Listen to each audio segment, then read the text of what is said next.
I would like to welcome you all to our very first Q&A with a curator, the newest benefit for TAMA members where they get to interact directly with a curator. I'm Janine Madden, the current TAMA president, and so I really would like to thank you all for joining us. And today's Q&A is with none other than the director and curator of our very own Torrance Art Museum, Max Presneill. I have a short introduction. Please add to it or modify it if necessary. Max joined the museum in 2009. Does that sound right about that? And in addition to his directorial responsibilities, to which we could dedicate many Q&A with the curators, he's had the opportunity to curate at least a show or two, maybe sometimes more, just about every year that you've been the director. I was looking through some of the past shows that have been up at TAM and noticed that you are also quite generous with your curatorial duties and invite artists and curators to showcase their skills in the TAM spaces, most notably last year's Quadrant, where 4 different curators came in to curate 4 uniquely separate yet still connected exhibitions in the main gallery. Here's the little quick bio. You have Max has extensive experience internationally as a curator, having organized exhibitions for museums, institutes, and galleries in the US and the UK, the Netherlands, Japan, France, Mexico, China, Turkey, Australia, Germany, Austria, Norway, and more. He is also a contributing writer to the Emerging Artists section of FABRIK magazine. His curatorial... No more, you're done? Yeah, I did that for a few years and then I was like, no, I'm done there. All right then. His curatorial interests are with artist-led projects, emerging art. I'm just gonna let Danielle in really quick. New models for curatorial methodologies and international scope for partnerships and exchanges, which we often see. I think most of the international work, is it often in the Darkroom and in Gallery 2, or would you say equally between all 3 spaces at the TAM? It tends towards the Gallery 2 because of the shipping costs, pragmatics. Okay. He is the founder, director of RAID projects in Los Angeles, and which you did until about 2008, and Alternative Gallery and Artist in Residence program. Is that still in existence or did it end then? So I handed over to some friends and he ran Jason Ramos, and he ran it for 10 years or so. Okay. But it's closed down now, I believe. Okay, great. We fondly remember Jason.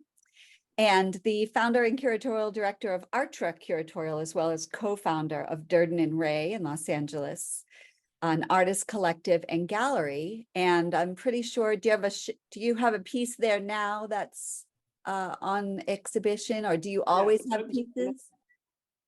Is that the behind the... No, I'm in a show there tonight, but that was curated by David Leitman. Okay. With painters, and mostly they're from London, but yeah, it isn't part of the membership of Durden and Ray to show there. It's for artists to curate there. Ah, I see. Okay. And so the idea of an artist, are there curators who are not artists?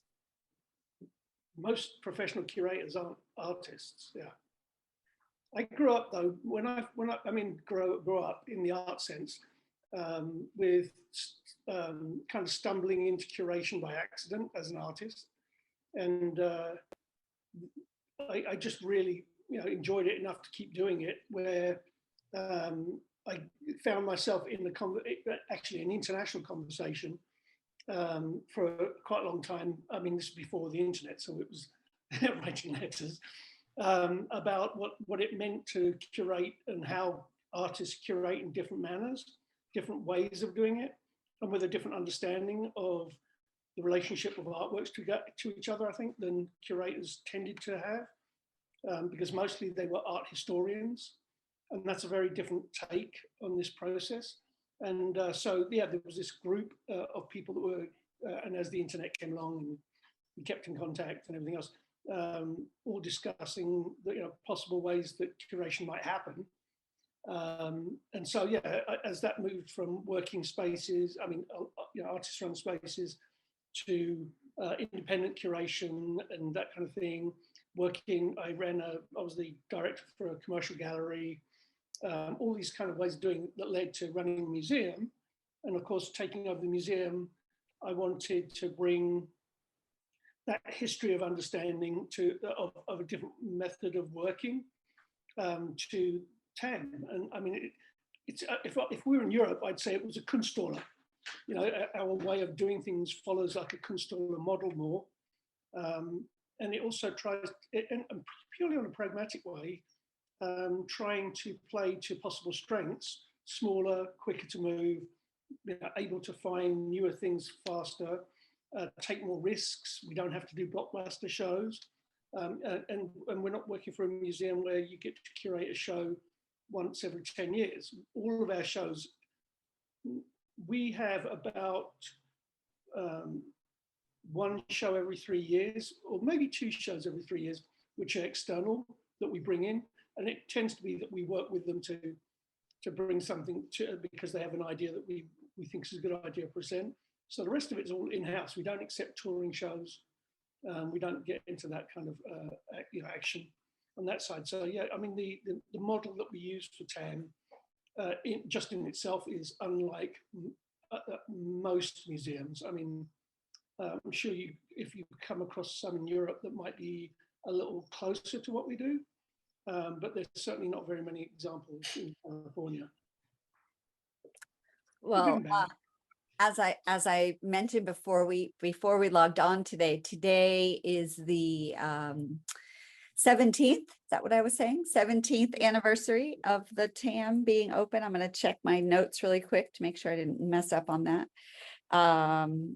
Yes, we got a note from Janine Ferguson, who was previously involved at the Torrance Art Museum, to say that today is the 17th anniversary of the opening of TAM in 2005. So we're super pleased that Max is still at the TAM, working hard to bring some extraordinarily thought-provoking work to the Torrance and greater South Bay art scene. So we have a couple of folks who have joined us today, and I want to open up the floor. If you, there's a couple of ways to communicate. You can simply just say you have a question for Max, and we'll do it that way. You can put your questions in the chat if you'd like. You can use the Zoom function to raise your hand.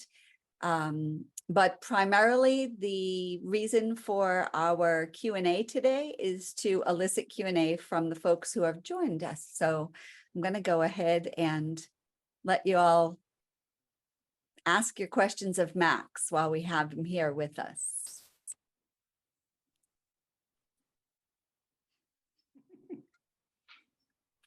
Deborah? I have a question. Can you hear me okay? Absolutely. Okay.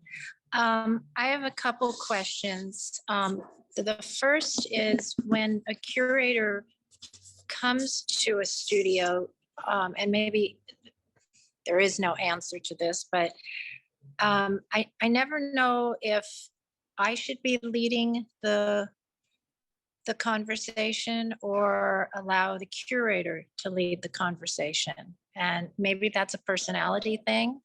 I usually kind of wait to see where they're, like, they are coming into the studio. So I kind of want them to lead the conversation, but I'm not sure of that sometimes. Doesn't always come natural depending on personalities with people. So can you give us a little background about what your role is? I don't understand. Are you an artist? Oh, I'm sorry. Yeah. Yes, I'm an artist. Okay. So that's what that's what I'm trying to figure out. I guess there's no simple answer, because it all depends on the curator. Everybody does it differently. Right. I've actually done studio visits with multiple other curators at the same time, which is interesting because it becomes apparent just how different everyone's styles of doing this are. I can't speak, I know, having done this, that some curators go in there and don't want to say as little as possible. And because they don't want, partly because they don't want to seem to be committing to anything. You know, it tends to be a longer range experience for them, where they're going to think about it, go back, maybe go backwards and forwards, or you just go on you go on a list of artists they visit, and they'll keep that in mind. Personally, I do it in two ways. One is when I already know that I want somebody in the show, and I'm just going there to talk to them about the show, get to know the work a little better, etc. Those can go very quickly, and I want to hear what's it about. Let's go, get in conversation. Tell me more. Let me find out more from you. In which case, I want them to just spill everything. The other side is I sometimes do them not quite cold, but without knowing very much about them as artists. In which case, I personally prefer getting into a conversation about the work. I'm not necessarily going to be particularly polite in those circumstances, because I want to have the harder discussion with the artist. I need to know, for my own benefit, I guess, that their understanding of it is of their own work. And I know it sounds ridiculous, they understand their own work. You'd be surprised at how many people don't know crap about their own work, that miss any subtleties in it. And sometimes people just have this raw talent, if you like, to make something look good. And sometimes I've spoken to them in studio visits, and I'm like, you really don't understand your own work. You see it on this very superficial level, or completely misguided. I mean, the stuff looks great, but they'll be talking about these themes over here that have nothing to do, that you can visually connect with the work. And I'm like, there's a disconnect here. And so, what I'm looking for personally is, like, you want to have that conversation where I don't need to agree, but when the artist is talking about the work, I see that in the work. The work reflects thought patterns of the artist and the way that they are thinking about what it's supposed to be doing. And the question then is, does it do it so successfully does it answer its own questions, as it were, successfully? Again, don't have to agree. It isn't personal. It's not about my aesthetics. Of course, if it fits my own aesthetics, that makes decisions a lot easier. I personally tend to like say, oh, well, let's see what we can figure out there and then, with the intention perhaps of working with them. But most curators I know don't. They don't want to commit to anything. But and I understand why, because for any, we say we do 6 shows in a year at the museum. Some of those are going to be planned, like the studio systems. No, that's a different thing, because they have to go and be there. We know we're going to do this, that, and the other. We're talking maybe 4 shows in a year, maybe 3, where you might have leeway on who you invite in, but they're invariably thematic. So if the artist's working with you, you really like it. If it doesn't fit those themes, you're already thinking much longer term about how you might work with them, where you're going to fit, where would they go, and that kind of thing. And to fill out that annual program, you're looking at the work of thousands of artists. You only do studio visits with a few hundred in a year, maybe. That might be 365. Maybe that realistically, maybe 50 studio visits. But then you go to see gallery shows to see artists' work, and you're looking online at hundreds. It could be hundreds a day of artists. Not every day, of course, but when you're on one of these benders of looking at artworks, then you can be going from one next for hours and hours and hours. So you're seeing a lot of things, and you can't fit them all in. But you can. I personally, I make notes. So I really like that. Where make a note of the artist, and then we have a thing that we do called a Baker's Dozen. And Baker's Dozen has no thematic thing. It's just people that we really like their work, who can't fit into the political shows we're doing, or these thematic shows that we're running. They don't fit into those, but we'd really like to have them at the museum. So we keep this, it's normally a shortened slot so that somebody can come in and still show at the museum, and we can present their work because they're really interesting. Now, sorry, getting back to what you're saying about it, I don't know if I don't think there's any way of taking very much from a studio visit overall. I mean, if it was a pleasant conversation, if you can find ways to bond beyond just the work, find mutual interests to round out the conversation a little bit. You do this, or I see you do that, or those kind of things, I think help, because the more that situation goes from professional to slightly more personal, with a little empathy, etc., I don't think that's probably harmful in any way in general. So, there's things I think you can do to help it along. But yeah, most curators are going to keep that close to their chest. And if they are being reticent, it's probably a good idea to, before the studio visit happens, make a list of 4 or 5 points you really want to get across, write them out, stick them somewhere so you can look at them and say, to make sure that you've covered certain grounds that you think are really important for them to know. Because hopefully they'll ask you some questions, etc., lead it around somewhat and interact with you. But if not, at least get the points out that you need them to know.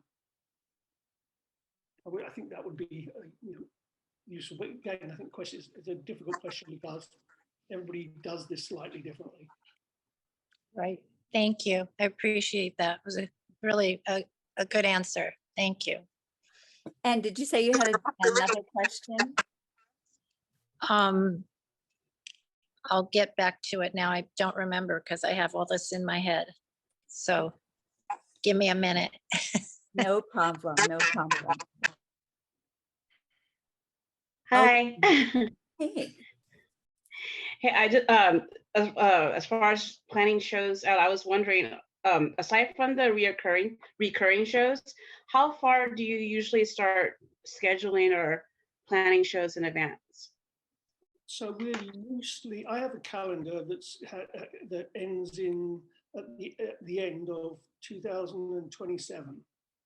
That doesn't mean we have it filled out. I know everything that's going to happen next year, and I have a fairly good idea for the year after. Although for the year after, it's shiftable. We have room to be able to move things around. But we also know that there's shows like Studio System, which we know we're going to repeat. We know we're going to repeat CoLab. There's certain, we know we're going to put a baker's dozen in most years. So there are, we alternate CoLab and Studio System. I think, that's what we have been doing. So it doesn't just block up the entire year completely with shows we already know we're going to do. But we have we sort of sit down and say, okay, how can we keep as much open as possible? But, you can't, for say next year, we knew what was going to be in the show. We knew what the show was going to be out. We had it planned, we know the dates, and we know most of the artists, some time ago, and we just work towards that. And we'll start looking, like the next show at the museum is in January. We know everyone's confirmed. Loan forms have been, have been out there and are coming back. So, and we know what the show after that is. It's CoLab. We know who's in there, where they're coming from, which countries.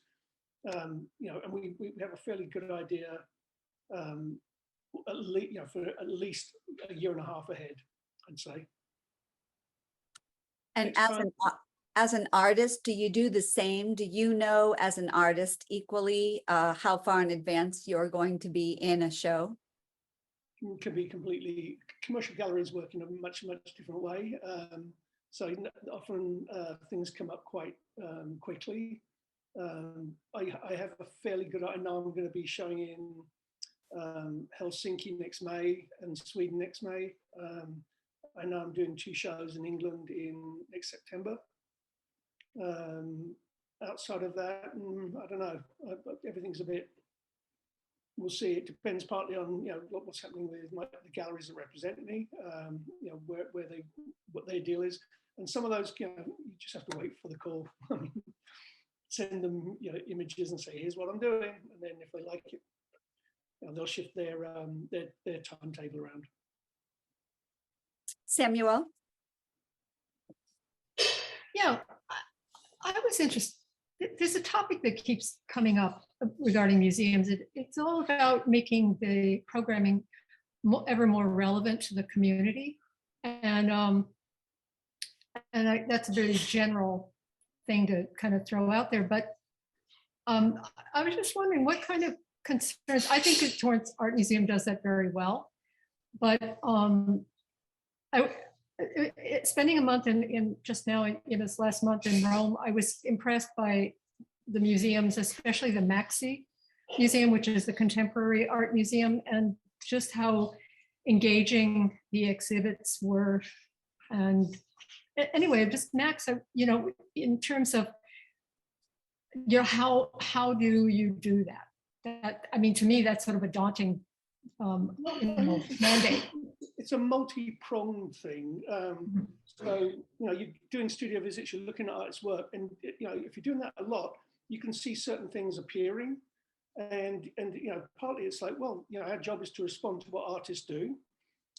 So there seems to be a lot of artists starting to think about this, then how do we do a show about that? On the other hand, I read the newspapers every day, and I'll sit there and plow through everything. And you know, there's things that keep coming up, like our current show. It's called Uncivil War. It's about the potential of civil war leading up to the midterms. We have it this time of the year because there's midterms.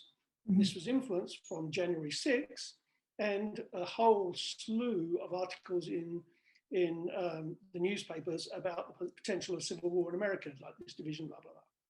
Now, that seemed relevant to culture, seemed relevant to the time. All these magazines and articles and things talking about the potentials of it. Lots of actual university research looking into you know, approaches and ideas and polls of people, all indicating that certain groups of people thought violence was acceptable to achieve political ends in America, all this kind of stuff. I mean, it's an easy one for us. We know that midterms, there's a potential problem. We've already seen that this January 6th thing should be addressed in some way. Well, let's address what might be in the future. So doing those kind of political shows is kind of writes its own narrative, if you like. So that's relatively easy. But then there's always these undercurrents in society. Like we did a prepper show, and the idea was more to do with the idea of a paranoia in society about what makes up a society. What do you owe each other? What does that mean? And so we did the prepper show. It's not really about preppers. It's about this kind of this division in America. And we did that several years ago. So we see these returning politicized shows because we're talking about the culture we're in, and you know, and artists are doing that. So, but I have to. I don't curate for the community because I don't know what the community means. When people say blah blah blah about community, which community? The community of people that attend art events are not necessarily, say, geographic community.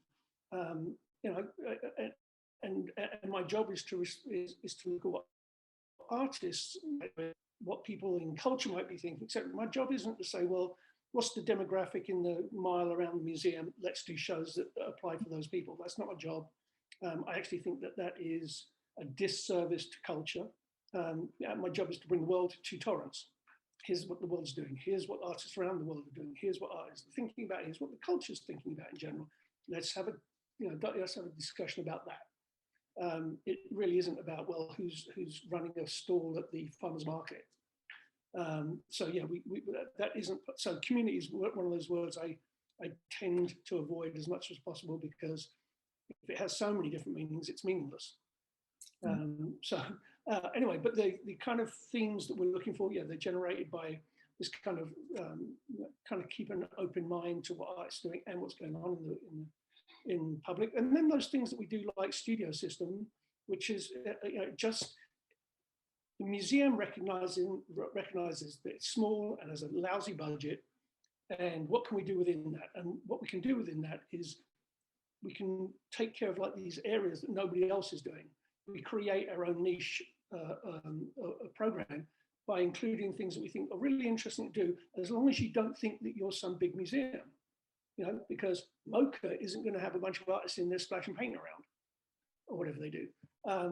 But we can, because we think it's really interesting that there's a dynamic. But some of the things that we do are based on the idea that exhibitions shouldn't be one-off events. And so a lot of the things we do that we include every year, the idea is to bring together some people that have an experience, that experience and artworks, you know, invite to the public to come to the opening, come to see, engage with. But this is as important for us that people are having this relationship, which might be able to continue after the show's ended. You know, we bring these artists run groups together with the understanding that they can start their own exchanges internationally. They can do these things together. We bring the studio systems together so that you establish a network, might or might not come to anything. That's up to the artists, but we're trying to make sure that there are the circumstances, initial circumstances, to allow that kind of connection to happen, which we hope will go to something else. You know, the collab's intention really is that those international spaces all start playing off each other and doing exchanges. So all the LA artists involved get to do shows in, you know, in Seoul, in Johannesburg, in wherever. So a lot of that kind of thinking is of our programming is based with that understanding, that we're trying to find, you know, ways to allow things to build beyond us. We're on a stopping point in this, and in some ways, what that means is that we change our job description from curator to facilitator, organizer. Because what you said, oh, I sometimes create. All of our shows nearly are in-house, which means they're generated from myself and staff. You know, we select the artists, we develop the theme, blah, blah, blah. But within us all doing that, of course, we're looking at these idea of connecting artists, connecting spaces together, trying to find ways for them to work together. How do we include enough international, we're looking forward to, so that it's not just this localized phenomenon. Now, how do we go beyond the walls of the museum and still have something that becomes relevant for the museum to be organizing, like Nomad. The Nomad thing was, you know, 450 artists.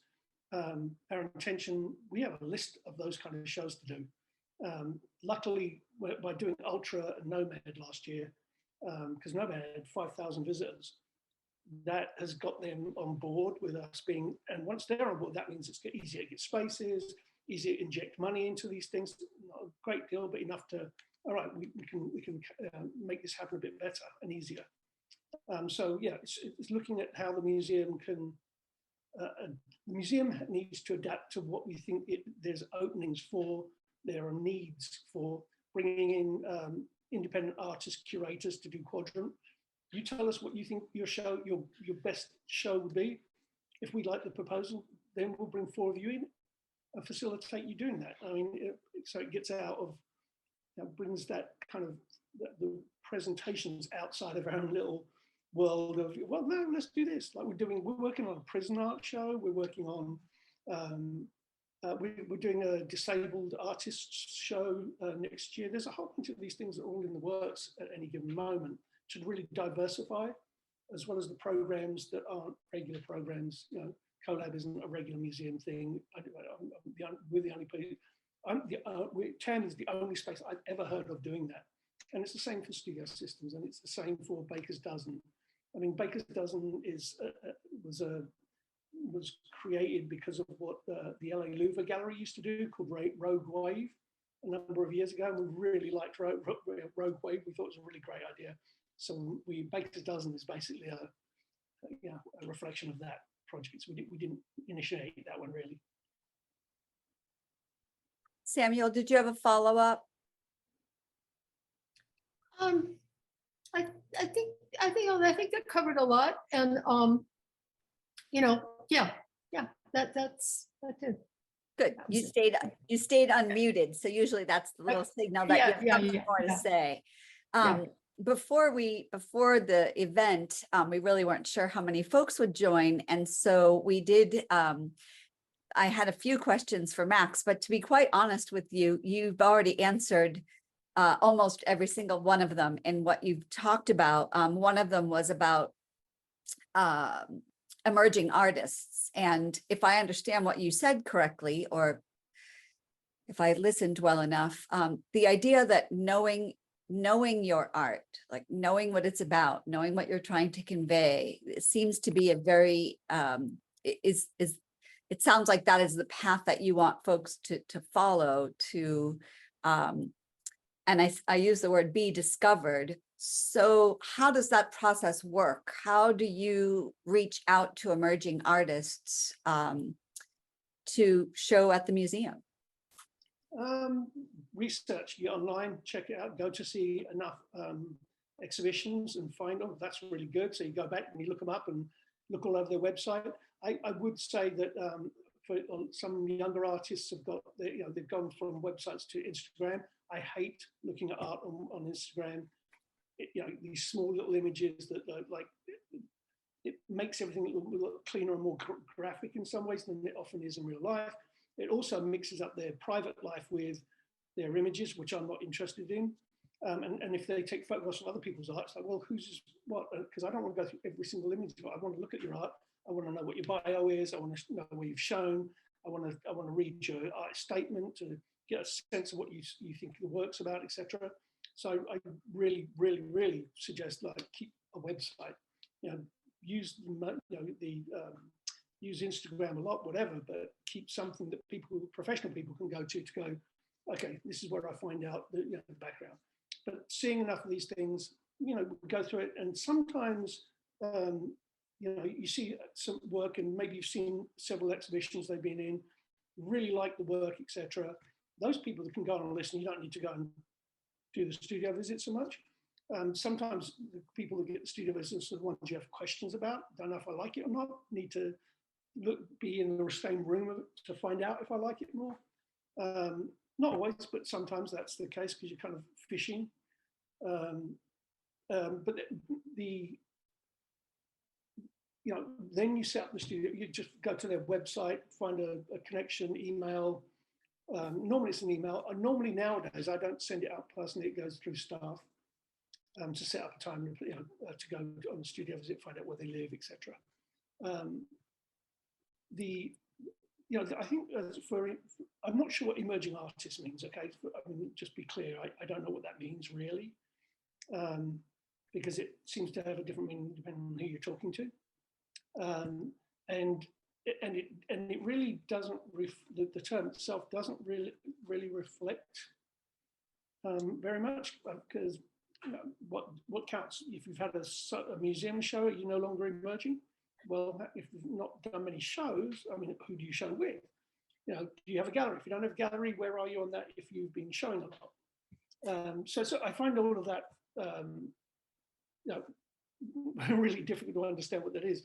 But the artists can send materials. We look at everything. Whenever anybody sends us anything or sends a link, we actually do look. We go, never look, okay, think about that. And there was a guy called Gordon Chun, who's based in Britain, in London. And Gordon did this really smart thing years and years and years ago. He spent a lot of time just building his email list, yeah.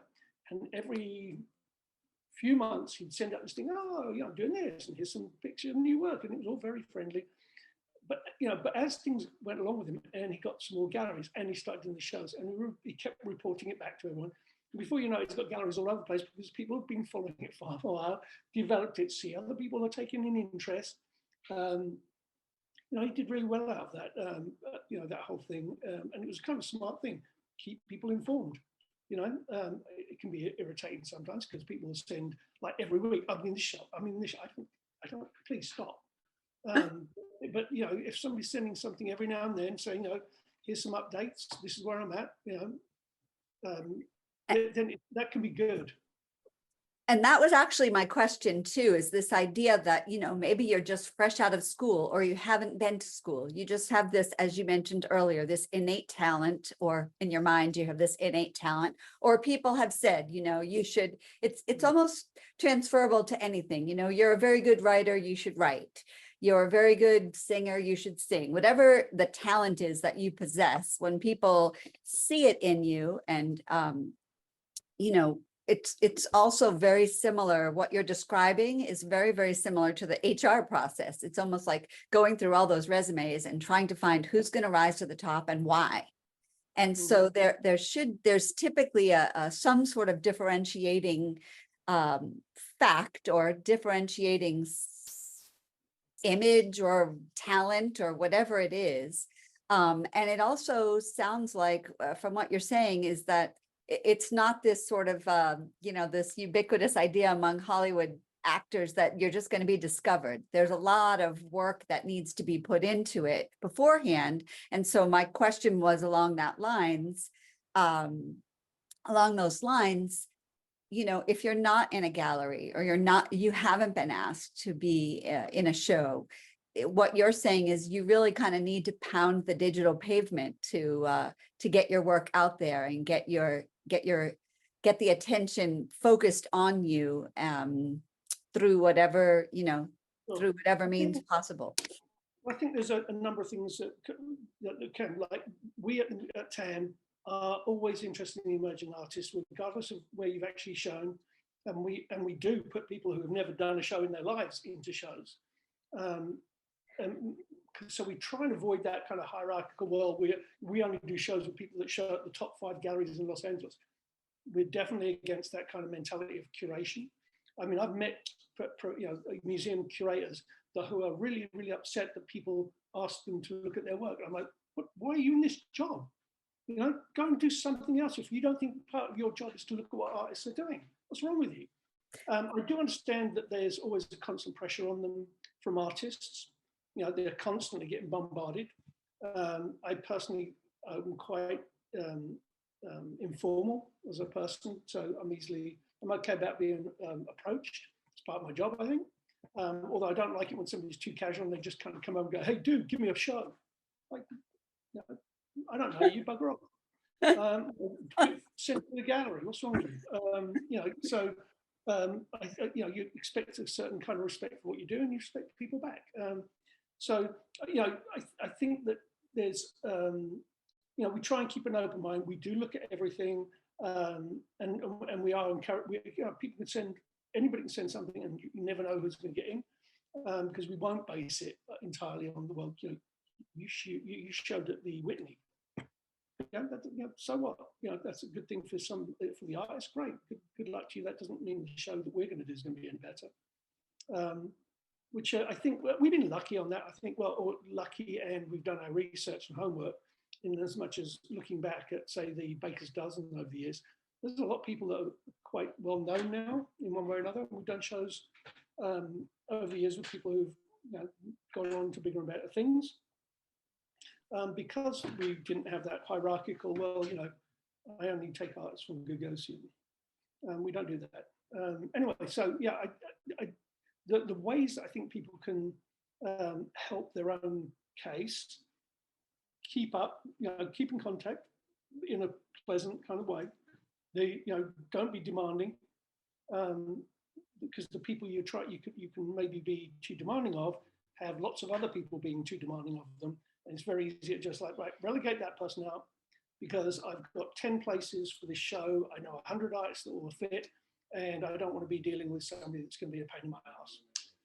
You know, so let's cut all the people that I know are unpleasant. Let's cut out the people who are, you know, jerks or whatever, you know, blah, blah, blah, and just cut them down, because there will never be enough slots to show people. There's always going to be more artists than there are the ability to show them. And so, yeah, these other considerations come into it. If you're a jerk to one curator, they will tell other curators about it. You know, I have those conversations all the time. Somebody says, "Oh, I was thinking about, you know, I might ask another curator, I was going to think about this artist," and they'll go, "Do not go with, you know, go along with that idea." Regardless of the quality of their work. you can. I mean, people talk, and you can do serious damage to your parts of your career if you're really hard to work with for whatever reason. And people can often be really hard to work with for all sorts of ludicrous. I mean, to the point where I sometimes think that some of these, and maybe they do have mental health issues. I mean, there's some wonderful stories to be told there. I'm not going to tell them. I was seeing it formally, ready to come out. Just crazy stuff. I remember one person we showed, and they asked me for advice on the pricing. It was their first ever show, and it was a drawing, and it was very good. And I said, at this stage, it's probably you could we won't sell it, but if you're pricing somewhere else, you can price that at a few $100s. I mean, even as high as $500. It's the first show you've never done before. So, not for us, but somewhere else, and that would be reason. And he was like, no, it's worth $10,000 because I'm going to be the next Picasso. I'm like, we're done. Yeah. You have absolutely no conception of how this runs at all, obviously.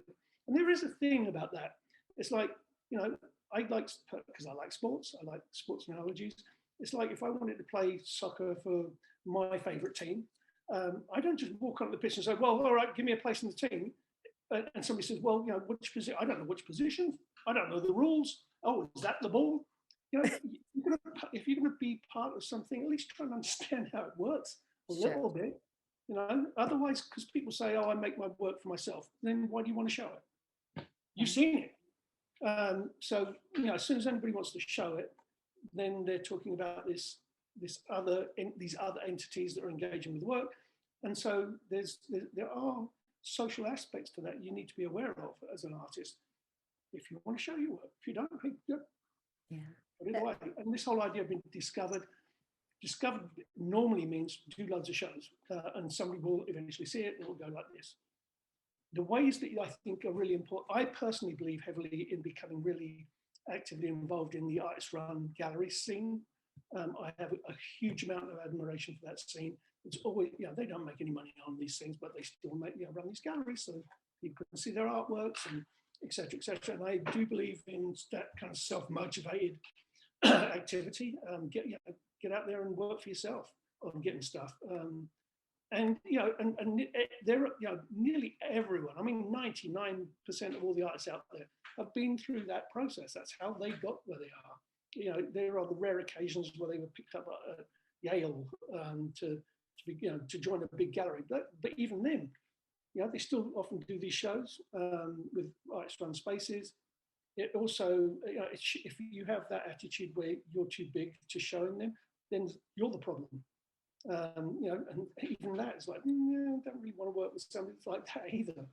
So I think that taking a hand in developing your career through that activity, and just for the love of being part of the community. I mean, like Durden Ray I never sell anything at Durden Ray. I don't make any money out of it because we don't sell anything. I mean, it's a labor of love, but it's also the labor of love that keeps you connected to community. It keeps you reminded of why you're making the work, which is for people to see it. It'd be nice to make some money, but that's not why it was made. It was made to talk to people that are interested in having these conversations. So I think that whole scene is valuable to your psyche, to your mental health, to your sense of community, to the fulfillment of people looking at it, this engagement with ideas that you're interested in. It's all pluses as far as I'm concerned.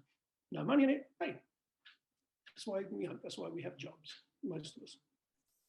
Yeah, it is that fine line between self-promotion and humility that is a very difficult one to walk in just about any emerging into any career field. I think that college students or high school students or young people or whatever, young adults in general are taught this idea of self-promotion, but there is a way to do it without pomposity and just pissing everybody off on the way to try and break in. So being a nice person is a big plus. It's really, hey, it's nice to see you again. What you up to? You don't feel, obligated, and you can genuinely ask, what is? And they say, I'll show you this. And okay, let me see. everyone feels good about it. It's when people are entitled.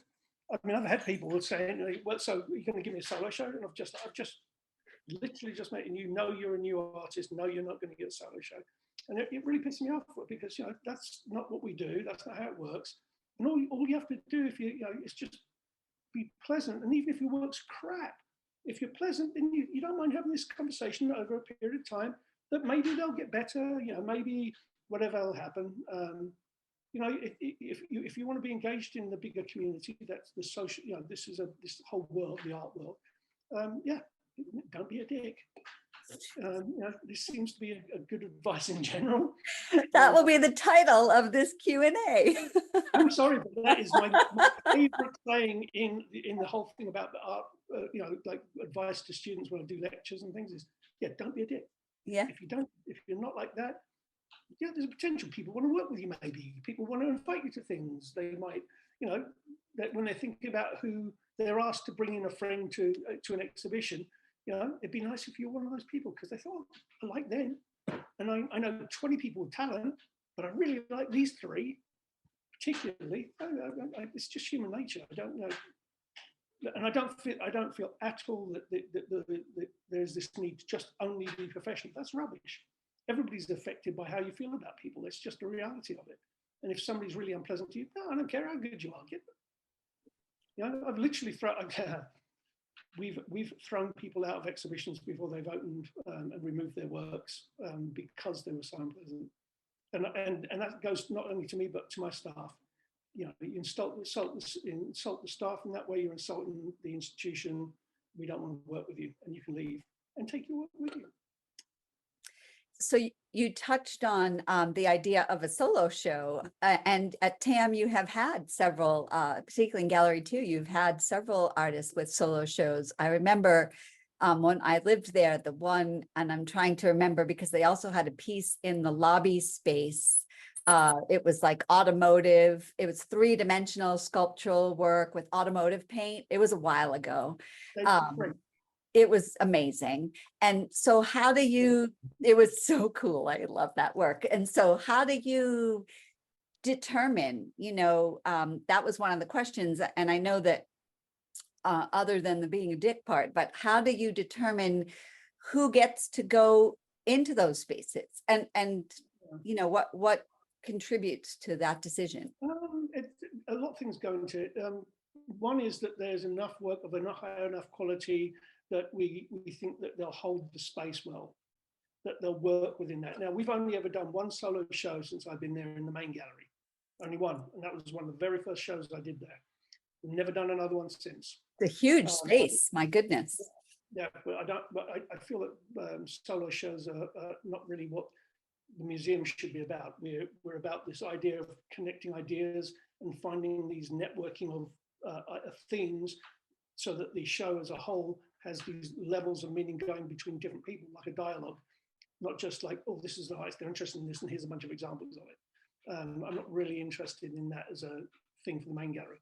The second gallery we can use for that thing because it's more concentrated, have a few things in there that can relate. The things that can go into that are quite varied. It can be things like, how will it play with whatever's in the main gallery? Because we take in consideration that there's going to be, people that come to see this, will they really like this? Will these two things work together? Some of it's to do, of course, with them as people. Some of it is down to recognizing that somebody has not had the attention that we think that they probably deserve. Attention, okay. So some of those people get offered that because they're not, because look, we can fill it out with people who are showing at really big galleries. It'd be, hey, do you want a solo show? Hey, come and do this. We tend to avoid that. It tends to be, hey, this person's been making this work for a long time, doing their thing, doing it well, and nobody's paying attention, so we should. Because they kind of deserve it for the time and effort they put in at a certain quality. So, or it's something like, a lot of it's people that are really under the radar, that they're doing this stuff somewhere. We stumbled across it in some little place and we're like, no, people really need to know who this person is.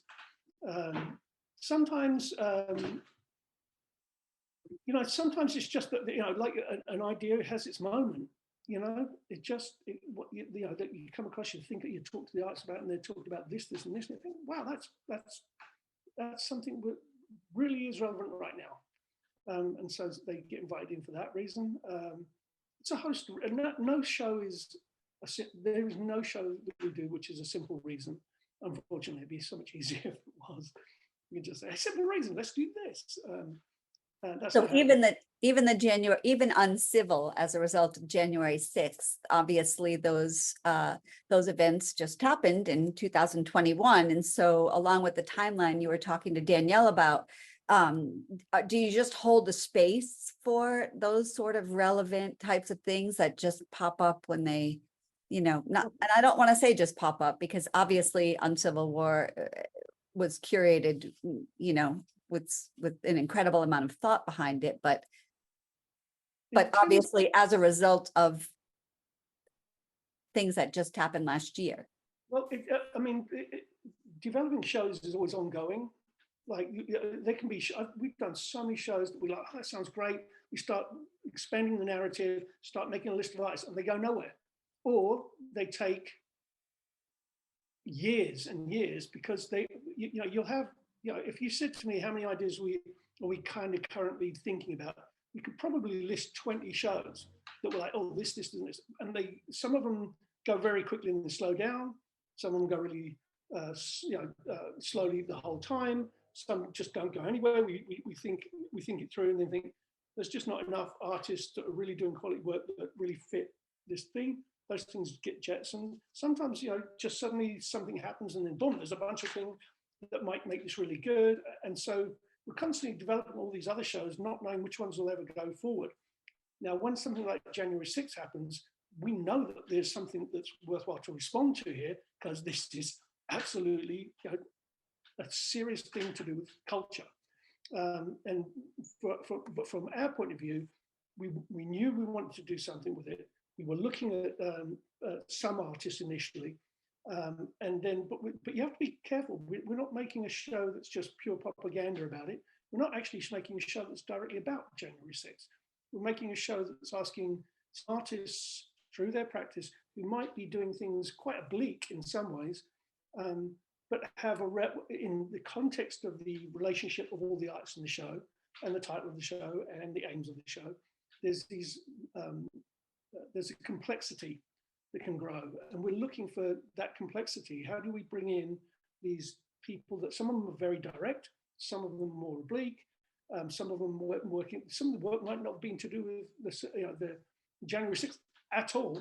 But how do we bring in those works that start you asking questions regarding January 6th? And how do you have some of those questions that will then go on to think about what do the midterms mean? What does November 8th mean to the culture? And so, you know, as shows develop, they become more and more complex as you're going along, because we want them to reflect.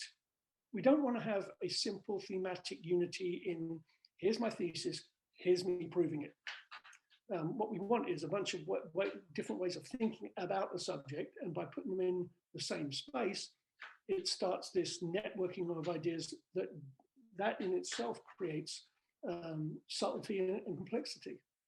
So we're actively looking for that as exhibitions are developed, and you know, some of them don't make it. You know, there's some great ideas we've had in the past. We're like, we don't know where to go with that. It doesn't lead anywhere, and you know, that's just part and parcel of the process.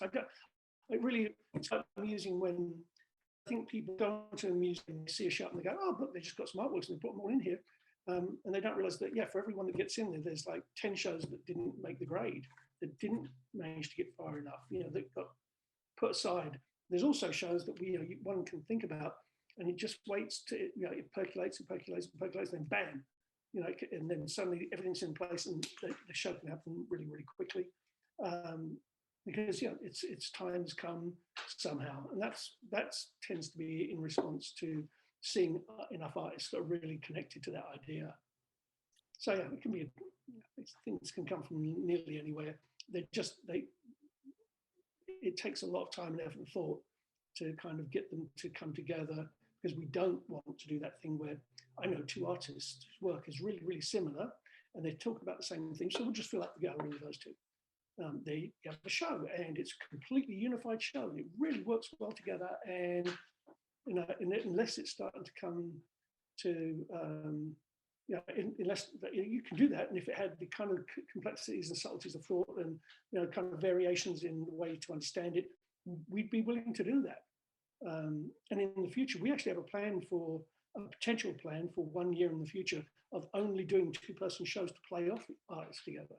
But it has to be that thing where that's going to make so much sense that there's the play between them creates like new meaning in some ways. So, I mean, who knows what's going to be in the future, but that certainly all the ideas that we've had at the museum won't be. I mean, it'll be some of them, the rare few. All right, well, we are getting close to the hour mark. And of course, I could do this for another hour, but I know that everybody has a full day ahead of them, and you have your opening tonight. So before we close, does anybody have any last questions or comments or anything? Deborah?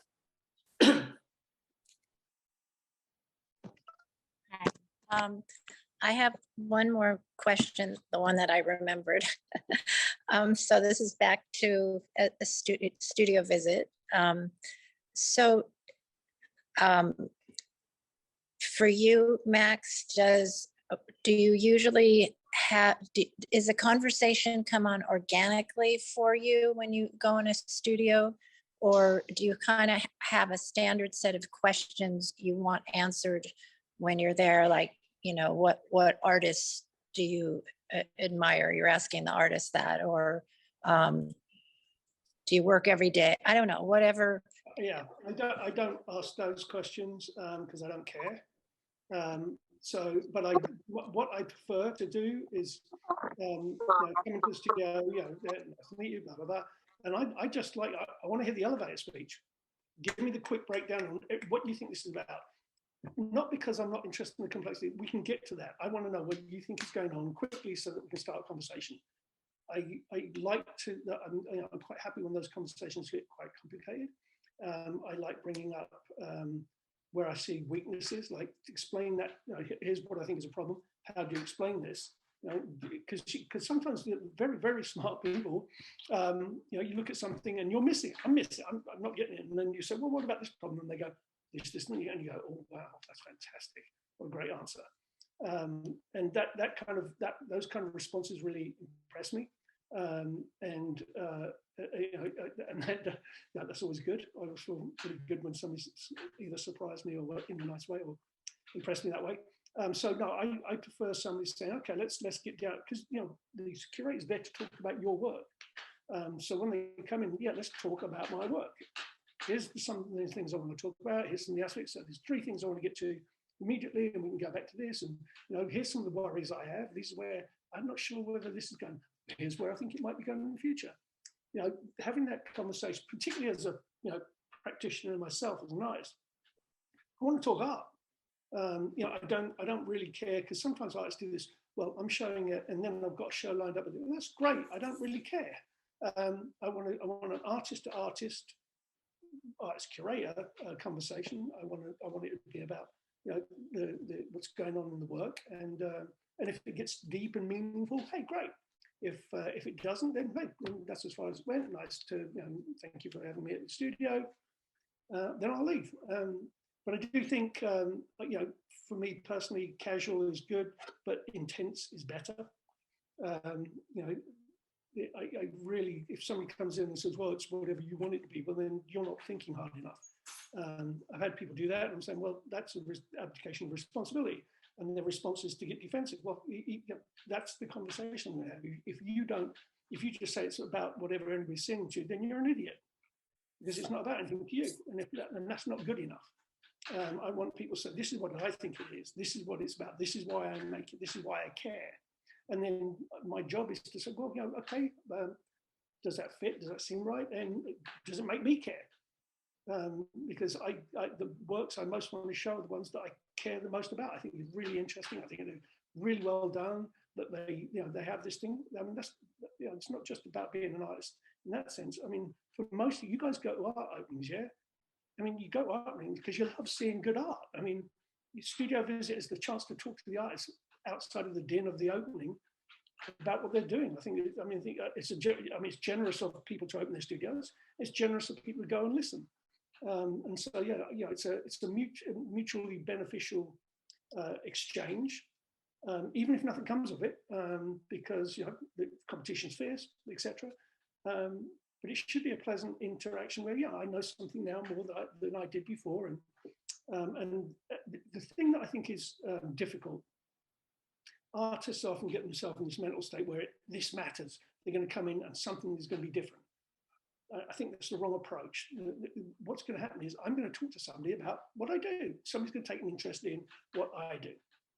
Take it for that. If something comes from it, brilliant. If it doesn't, hey, did you lose anything by doing it? No. Don't keep your expectations reasonable, and have a one-on-one conversation with somebody without this underlying story, some narrative that what's going to happen is that they should give you or will give you a show, which is what that entitlement isn't pleasant. And if nothing else, knowing that most studio visits one goes on, that you won't be able to offer somebody a show. That's the reality of it, the statistical reality of it. What is it that I, as a curator, can, or an artist, what can I at least give to that person? What is it that I can best give to them? And that might be stuff like, I think you're really, the work's really weak in this manner. And people don't want to hear that. We're like, well, you came in here to, no, you invited me mostly for those kind of things. Mostly there's somebody asked me if I'll come. All right. And if there's no shows coming up, I can't work with it. There's nothing coming up with them. The best I can do is try and be honest and give an opinion that might or might not be helpful, and that might lead to something for them down the line. Because, like I said before, I've been in studio visits with other curators who'll go, yeah, that's really good. Yeah, leave and walk out and say, oh my God, they're crap. That's never going to happen. Well, you didn't do them any favors at all there. You didn't help them in any way. You didn't, just because it would be awkward, just because it's difficult, and nobody wants to get in a fight. I mean, God, it's really, that's so unpleasant. The only thing you have to offer that person is the truth, as you said. And if you can offer them the truth, and people say that all the time, man. I've been in the studio visit with somebody who says, and I say, can I be honest? Yes, you can be honest. And you be honest, and then they get aggressive, they start crying, blah, blah, blah. It's like, you didn't want the truth. You wanted me to come here and tell you how wonderful you are, stroke you back and offer you a show. But that's not how this works. That's not my job. If this conversation goes well, if something fits in there, if we have the open availability in a given show, then it might, in competition with the other artists, lead to that show. So mostly it's not going to happen. So take the only thing I can offer, which is, what, maybe have you thought about this? What about that? What about a kind of constructive criticism? And if you can't take that, don't invite people to your studio.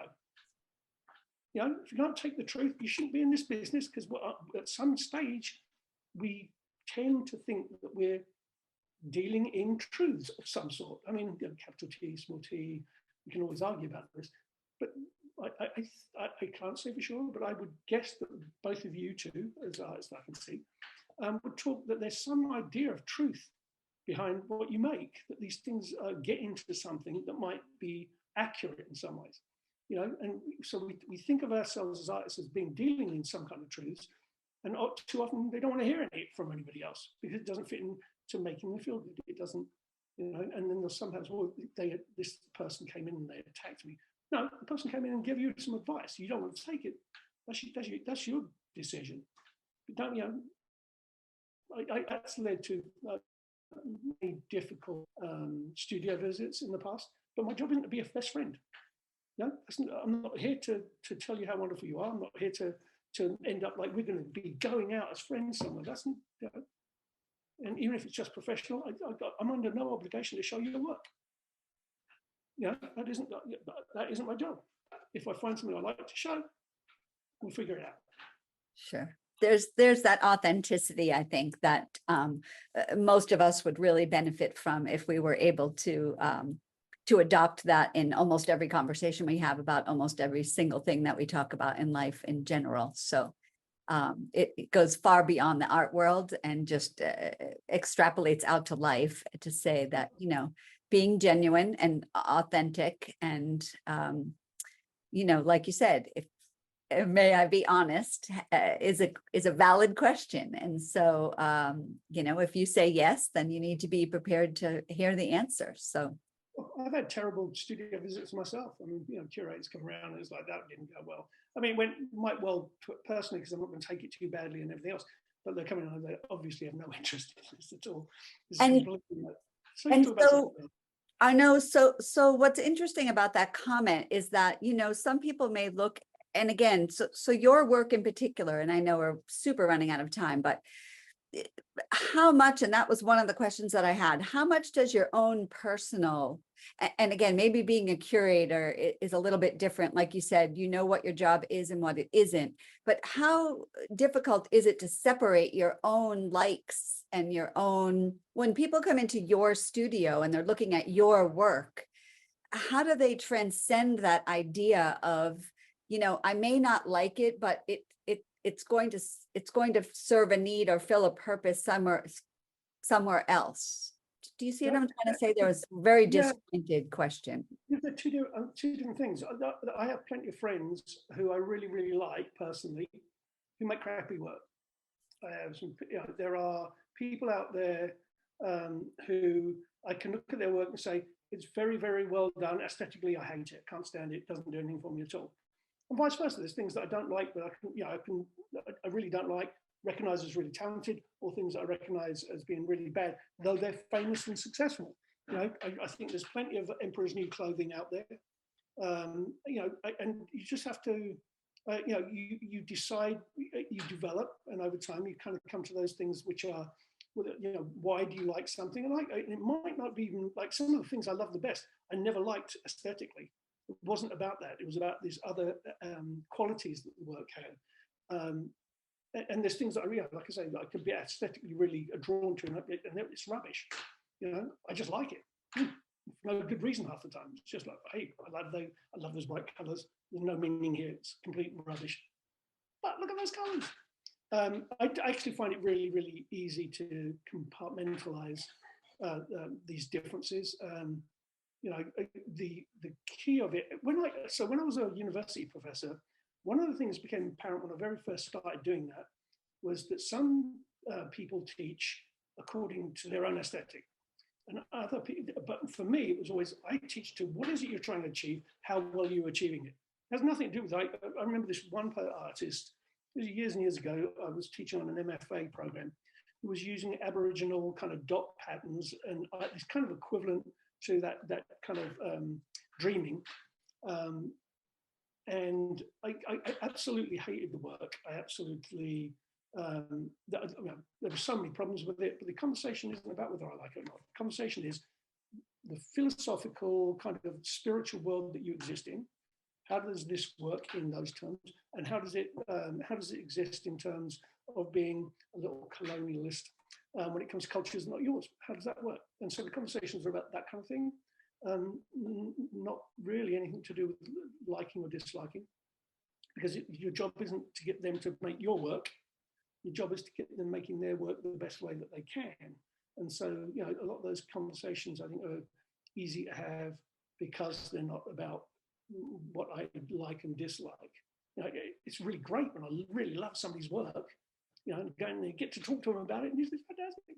I did that studio visit with Fiona Ray because I'm a huge fan. I went on a studio visit and saw her work, and it was just great. We just chatted and, you know, everything else. We actually didn't talk that much about the work because I'm already a fan. I'd written about it in the past, etc., and seen it many, many, many times. But you know, that, I mean, I'd love to show it, but you know, that's the needs of an exhibition aren't my needs. You know, the exhibition has its own sets of criteria, it has its own set of needs, and my job is to fulfill those needs for that, rather than like, hey, guess what I like? Yeah, that's not even part of the job description. Fair enough. Fair enough. Well, we are going to go ahead and bring this to a close. I wanted to slip in at the beginning that Max, as he mentioned, is the curator for the TAM's current show on Civil War and Election Special. which is going to be in the main gallery through December 10th. Is that right? Yeah. And there's a panel discussion on November 29th or something. That's wrong. Yeah, November 29th, I think that's right. Is that right? And then, I think Michelle Jacques, is she going to be doing a podcast the same night? She is doing a workshop thing and a recording of people's oral memories or thoughts, etc. All that information will be going out more as we go along, because we decided we're going to go ahead with the panel discussion, and we'll fit the her workshop type podcasting into that day. So we're still kind of sorting out a lot of the details. It's going to be at 3:30 in the afternoon on Saturday.